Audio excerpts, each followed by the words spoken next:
ಆಭರಣದ ಅಂಗಡಿಗೆ ಬಂದಿದ್ದ ತಾಯಿ ಹಾಗೂ ಅಪ್ರಾಪ್ತ ಮಗಳೊಂದಿಗೆ ಅನುಚಿತ ವರ್ತನೆ ತೋರಿದ ಆಭರಣ ವ್ಯಾಪಾರಿಗೆ ಚೆನ್ನಾಗಿ ತದುಕಿದ ಘಟನೆ ಚಿಕ್ಕಮಗಳೂರಿನ ತರೀಕೆರೆಯಲ್ಲಿ ನಡೆದಿದೆ. ಪೊಲೀಸರ ಪ್ರಕಾರ ತರೀಕೆರೆ ಪಟ್ಟಣದ ಎಂಜಿ ರಸ್ತೆಯಲ್ಲಿರುವ ಆರೋಪಿ ಅಮೀರ್ ಮಾಲೀಕತ್ವದ ಆಭರಣ ಮಳಿಗೆಗೆ ತಾಯಿ ಮಗಳು ಬಂದಿದ್ರು. ಮಾತನಾಡುವ ನೆಪದಲ್ಲಿ ಆರೋಪಿ ಅಮೀರ್ ಬಾಲಕಿಯೊಂದಿಗೆ ಅನುಚಿತವಾಗಿ ವರ್ತಿಸಿದ್ದ ಘಟನೆಯ ಬಗ್ಗೆ ಬಾಲಕಿ ತನ್ನ ತಾಯಿಗೆ ದೂರು ನೀಡಿದಾಗ ಮಹಿಳೆ ಕೋಪಗೊಂಡು ಅಮೀರ್ನಿಗೆ ತನ್ನ ಪಾದರಕ್ಷೆ ಕಳಿಸಿ ಚೆನ್ನಾಗಿ ಪೂಜೆ ಮಾಡಿದ್ದಾಳೆ. ಘಟನೆ ಮಾಹಿತಿ ಪಡೆದ ಸಾರ್ವಜನಿಕರು ಕೂಡ ಆಕೆಯೊಂದಿಗೆ ಸೇರಿಕೊಂಡು ಆರೋಪಿ ಅಮೀರ್ಗೆ ಥಳಿಸಿದ್ದು ಹಲ್ಲೆ ನಡೆಸಿದ ವಿಡಿಯೋ ಸಾಮಾಜಿಕ ಜಾಲತಾಣದಲ್ಲಿ ವೈರಲ್ ಆಗಿದೆ. ಈ ಹಿಂದೆಯೂ ಆರೋಪಿ ತನ್ನ ಅಂಗಡಿಗೆ ಬಂದ ಮಹಿಳೆಯರು ಮತ್ತು ಯುವತಿಯರೊಂದಿಗೆ ಅನುಚಿತವಾಗಿ ವರ್ತಿಸುತ್ತಿದ್ದನು ಎಂದು ತಿಳಿದು ಬಂದಿದೆ. ಈ ಸಂಬಂಧ ತರೀಕೆರೆ ಪೊಲೀಸರು ದೂರು ದಾಖಲಿಸಿಕೊಂಡು ತನಿಖೆ ನಡೆಸುತ್ತಿದ್ದಾರೆ.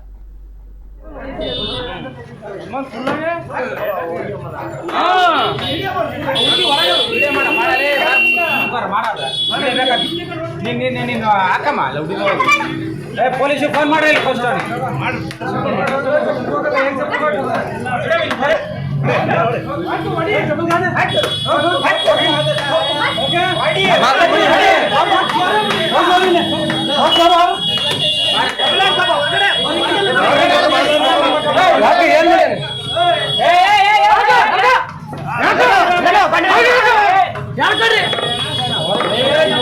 ಕರ್ಕಂಬ